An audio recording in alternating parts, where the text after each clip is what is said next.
Hey,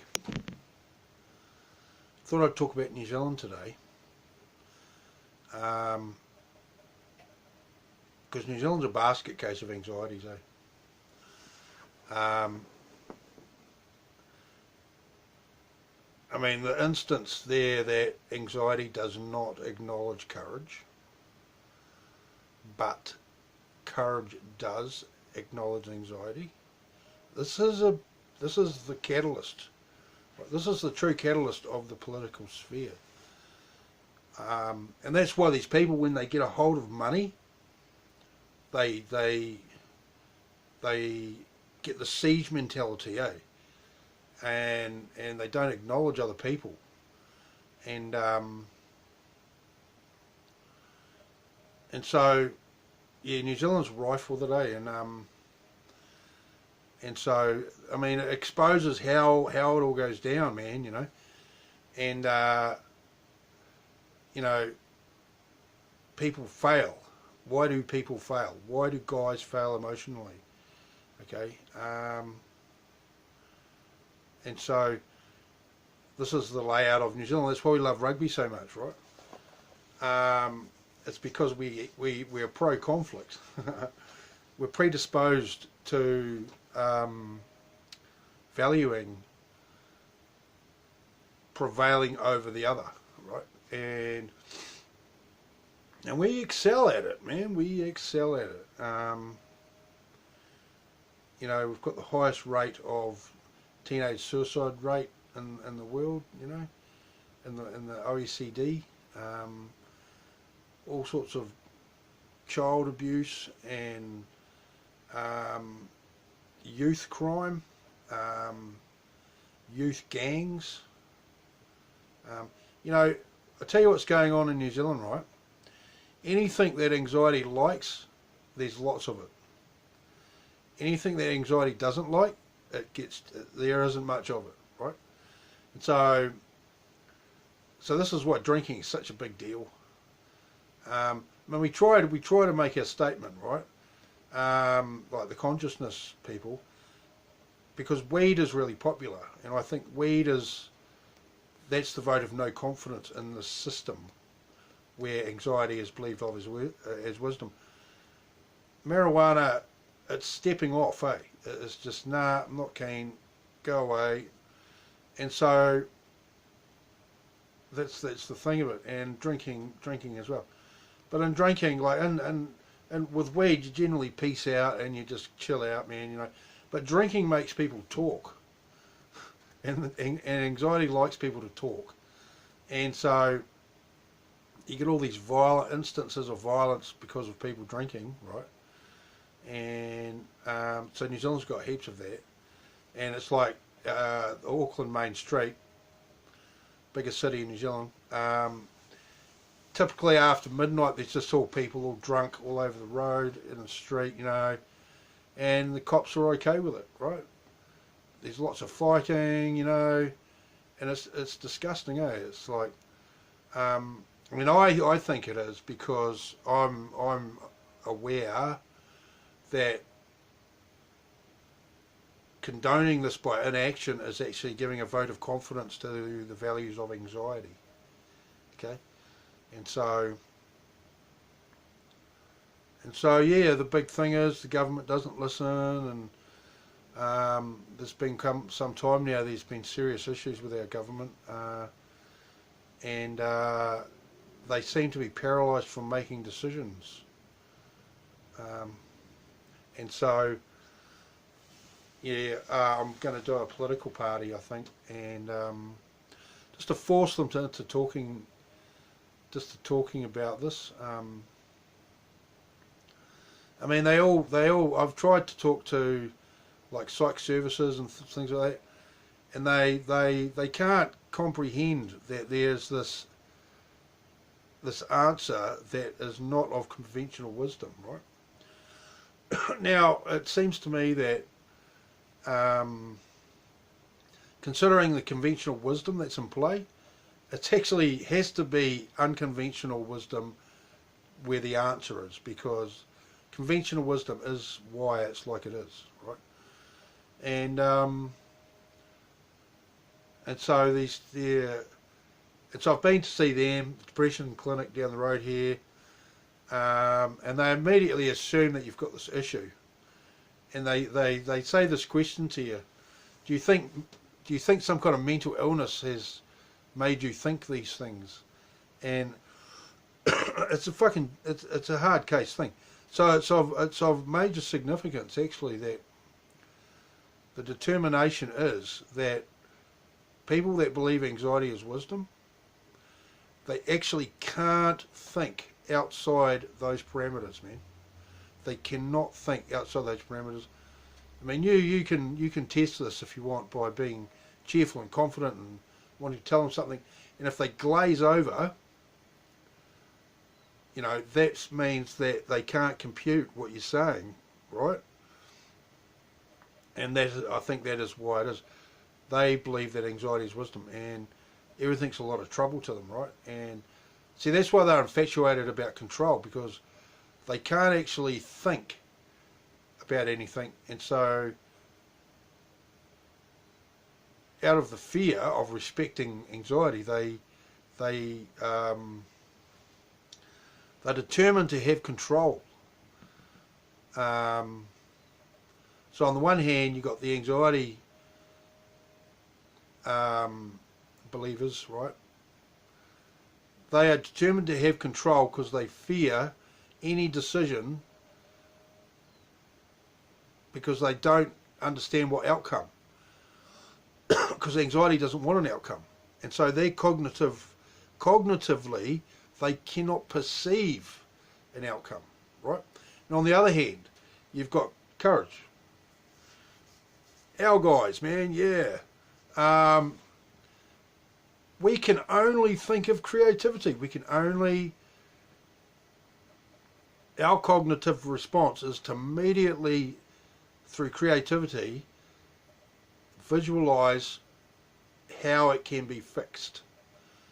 You know, and we immediately do that. Just it's the reaction of the mind. As soon as you can perceive that problem, by you've seen it, you can see it, or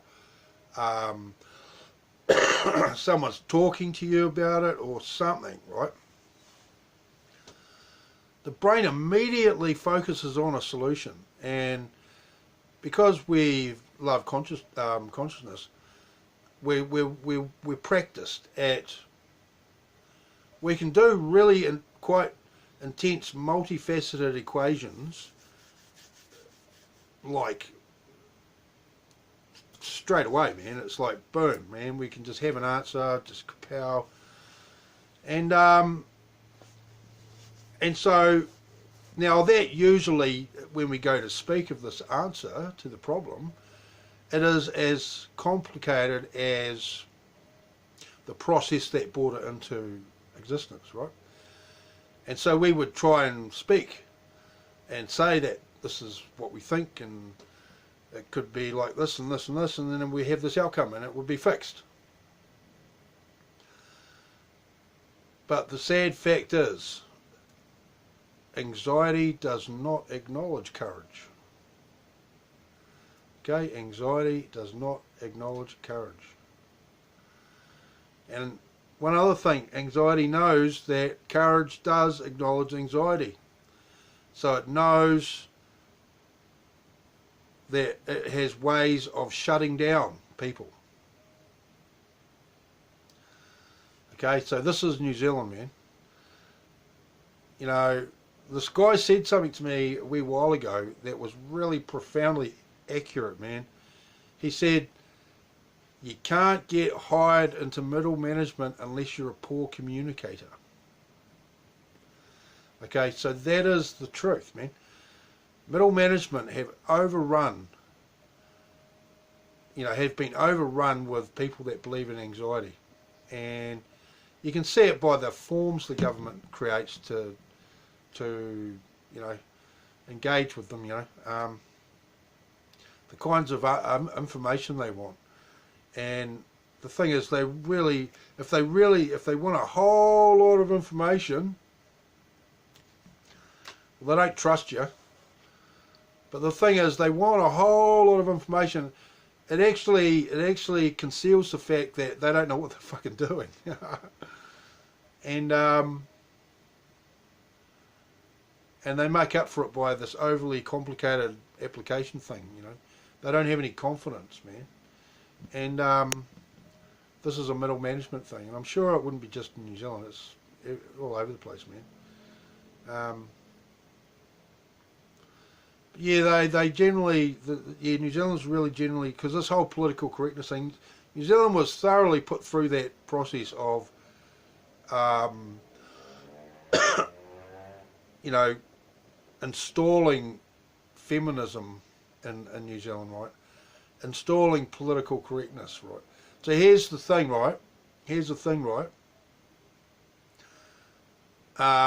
the 90s, right, during the 90s, they stopped, see, before the 90s and the 80s, we had the Saturday night movie on the TV, family movie, right? You know, it started at about 7:30 or 8 o'clock, and the kids could start and watch it, you know, and it was a family movie, right? And this was an institution, man. It was like, I thought it was really cool, you know. This is the great thing, right? And but in the 90s, when the 90s started, that stopped. And what they started playing movies on Monday and Tuesday nights. And I'm not joking, man. You can dig up records if you want. But every Monday and Tuesday night, for at least 8 years, they played a movie about a psycho terrorising a woman. Right? Terrorising a woman, man. And this went all through the 90s, right? And other things would have been going on at the same time, like how news was presented and social policy about, you know, yeah, anyway, so anyway, in the 2000s came along, right? And Helen Clark got elected, right? And yeah, no, in the 2000s they thoroughly pushed the concept of feminism on the country, right? Thoroughly, man. It was fully fucking, because people that believe that anxiety is wisdom will push this stuff hard, man. And because of the amped up social tensions, it bit really hard into the fabric of society, right? Because we have Maori here, and we have the Treaty of Waitangi, right, which is a treaty between our two peoples to become one nation, right? And generally, I think New Zealand's the shining success on the world, right? Because the best aspects of Caucasians have rubbed off on Maori, and the best aspects of Maori have rubbed off on Caucasians. And it's turned out real good, man, I think, eh? I quite like it.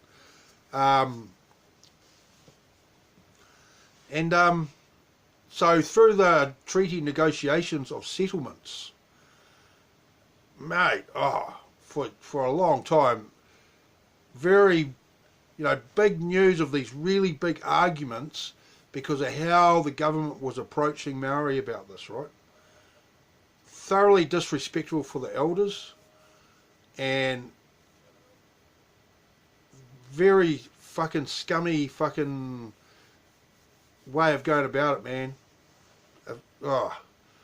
Anyway, so there was a lot of social tension around, right, because of that, and so feminism bit real hard in the 2000s, and at the later stages of it, that's when they started hammering us about political correctness, right?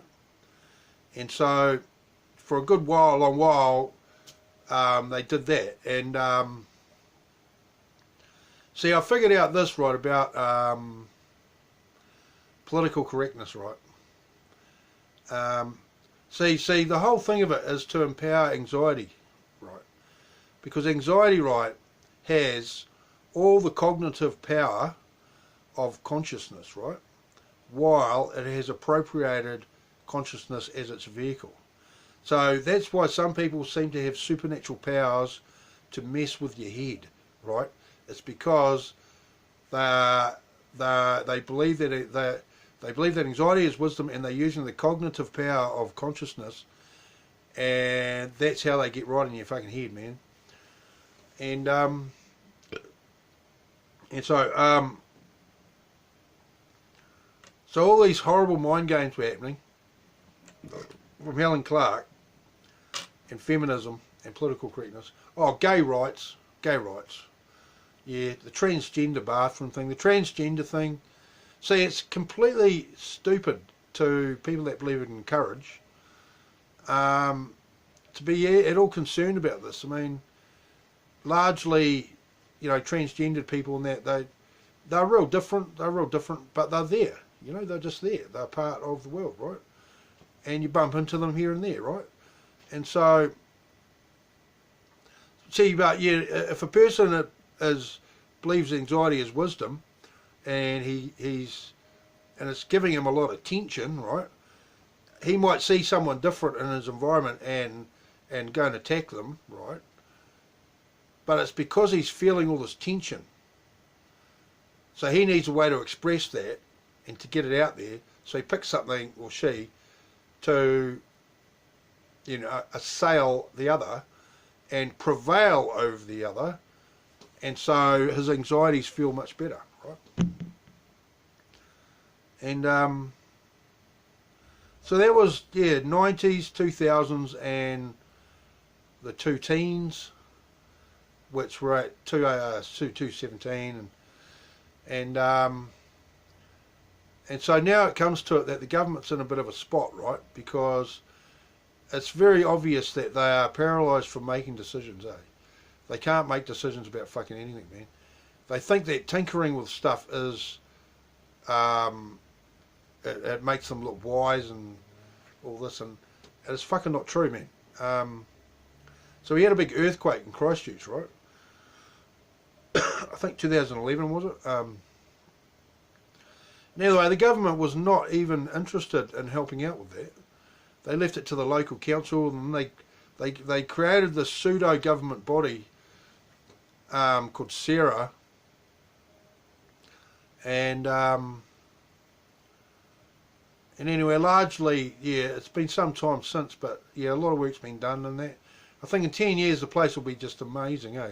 Christchurch will be just a really great place, man. But this bloody cathedral in town, right? The Christchurch Cathedral, they haven't even started working on it, right? And they've only just got together and they've organised what money they might need to be able to fix it, right?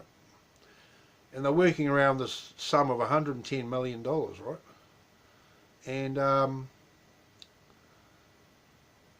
so what they did is they got this information from the government that there's been a lot of fundraising and all that, and the government chipped in all this other money, right? And so now this church is going to go off and have a meeting with all the other church people of that church in September, which is 2 months away, to see if they want to rebuild it or build another one, build a new one, right? Now this is very obvious that everyone involved has got zero problem solving ability, because it's just taken so long to do the obvious fucking thing. I mean, what else has been involved? Well, years ago I heard, and this is within the year after the earthquake, there's this group in Europe that specialises in rebuilding ancient buildings, just like this one. And they reckon it would have cost 35 million. They'd have done it for 35 million. And even with that, they've just not even reacted, man. And so this is evidence that that's the level of anxieties around the place. They can't make decisions, man. And they want all the control.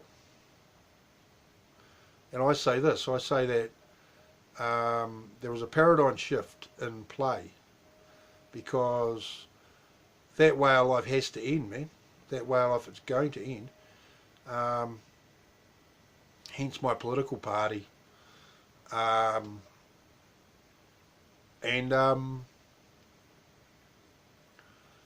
mean, really, the government should have appropriated that cathedral under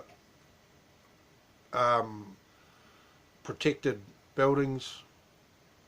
What do they call it? Historic building. They should have appropriated it and taken control away from the church. I mean, I would have thought that after the earthquake, should have been plumbing, roads, and the fucking sports stadium, right, that got fucking munted, which is the same thing. That's still sitting there. They are fucking dumbasses, man. The sports stadium and the cathedral should have been done at the same time, because they're the central features of the town, man, you know. And I've got a bit of a plan for the cathedral. If they fuck around much longer, man, I'm going to fucking go in to do it. It's a newish kind of a building that is entirely made of concrete, right? And that's why it's shifted a little bit and cracks all through it and all that. They reckon like half of the foundations are solid. There's half that are going to have to be jacked up. They're going to have to jack the place up to re-level it. And it's like 400 millimeters. It's dropped 400 millimeters in certain places. And so with my thinking, right, I propose this. I propose building a steelwork all the way through it, right? Jack the thing up or whatever you want to do, and build steelworks all through it. So you're basically rebuilding the stadium by you know, you're tying everything together with the steelwork, right? All around it, all through it, and it will have a certain style, and you'd go above the top of it, and you'd make a big kind of a steeple thing above the top of it, with the style, creating these nice border boundary things with it, and it would cost a lot less than they're planning, man, because I got the plans, and they reckon just ground stabilisation was going to cost like fucking $50 million, man. And see, things like this, right, while people aren't looking, this is how the corporate sector rape the public purse, man. Because one pile, 30 metres deep and like 2 metres around, right, which is way too big than you'd use, yeah, for 50 million you could build like about 800 of these, right? So they're fucking, this anxiety thing, it gives people wealth addiction, eh? That's where you get your greed from. It's your relationship to anxiety, right? And yeah.